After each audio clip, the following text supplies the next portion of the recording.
Hi, we are going to continue with our planning chapter. We have already discussed up to the point of strategic planning, and now we are going to discuss another levels of planning, which is operational planning. Operational planning focuses on the day-to-day activities that are necessary to achieve the long-term goals of organization. Organizational plans are more specific, address shorter-term issues, and are formulated by mid and lower level managers who are responsible for the work groups in the organization. And there are two types of operational plan, or there are two categories. The first one is standing, and the second one is single-use plan.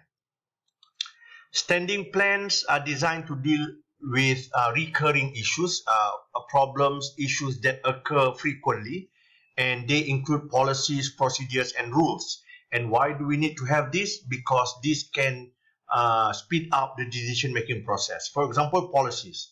All full-time students or all students at UiTM are required to wear their student ID at all the time.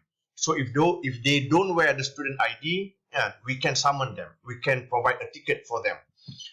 Same goes with driving. If you don't wear your seat belts, the police traffic can issue you a ticket.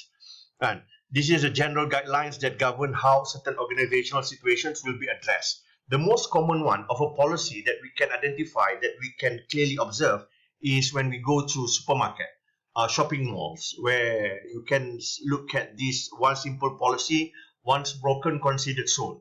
So if you are a manager in Aeon, in any part of Aeon in all over the country, if anyone who break anything in the store, they have to pay. Whether or not they are Siti Nohaliza, whether or not they are your own lecturers or anyone else, the same policy, the same decision, they have to pay. And procedures, you have to follow the procedures. There is no cutting lines, shortcuts or whatnot. You have to follow the procedure. You give explicit instructions on how to complete a recurring task. For example, procedures to start before your final exam. Students needs to come early and then needs to show the proof of that you are a student, your student ID, your slip of exam, and then you will be instructed to fill up your answer booklet. And so those are the procedures. And then if you want to go to toilet during the exam, and you need to put on write in your names into the form and everything. So those are the procedures. And then rules provide detailed and specific guidelines for action. So these to ease up the decision-making process. And then single-use plans are developed to address a specific organizational situations. For example, programs, projects, and budgets. You just do this once a year or once in 3 months, for example. And for example, programs, a set of activities to accomplish a particular set of goals. For example, Maxis or TV3 dengan dia punya apa yang that mega TV3 event that they held every month in every state. So that is the kind of programs. And then projects direct the efforts individual towards achievement of specific well-designed defined objective. You're coming up with a new project, with a new product. So you have a new team of marketing. You go into universities and whatnot. So those are your projects. And budgets is how the financial resources should be allocated.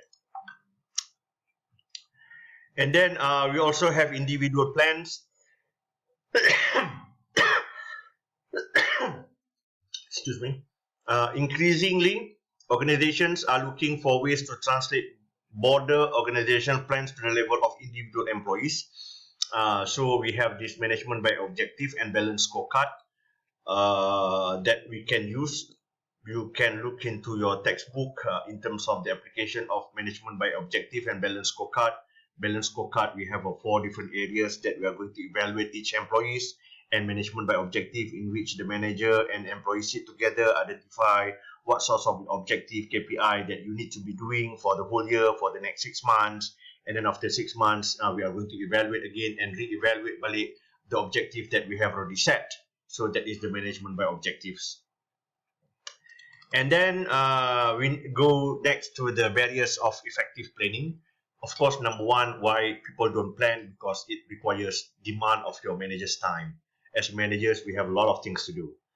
Besides doing planning and everything else, we also deal with people and then deals with issues. So you need to have a lot of time to be directed or channeled into planning. And ambiguous and uncertain operating environment, sometimes people don't plan because we can't anticipate what is going to happen. We cannot see, we don't have a much bigger picture, we don't have an eagle's eye view in terms of what is going to happen in the future, so we don't plan. And why sometimes even when we plan and then resistant to change, you ask the players to change a position and they don't want, so that might affect in terms of your planning.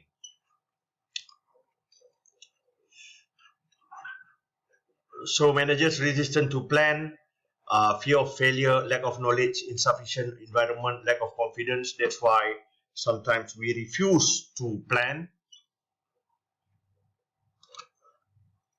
Employee resistant to change, they are worried about negative effect of their work and daily life, and then they are uncertain about their job. They may need to do extra work or transfer to another area. So that's why sometimes the resistance might come from the employees.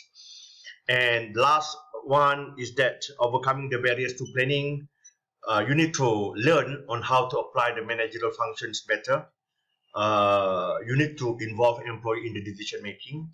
If they are part of the decision making, so they would be much more willing to support your idea. And then take advantage of the diversity of views, meaning that don't only select people from one category in order to involve in planning. You need to have diversity views in terms of people from different backgrounds, different levels, different culture, and so that would be better for your organization. And then encourage strategic thinking. Effective strategic thinking can be developed through training and practices. So to end our lecture for this chapter, let us finish off with these quotes by Earl Nightingale and also John F. Kennedy. All you need is the plan, the roadmap, and the courage to press on to your destination. Efforts and courage are not enough without purpose and direction. So with that, I thank you and good luck.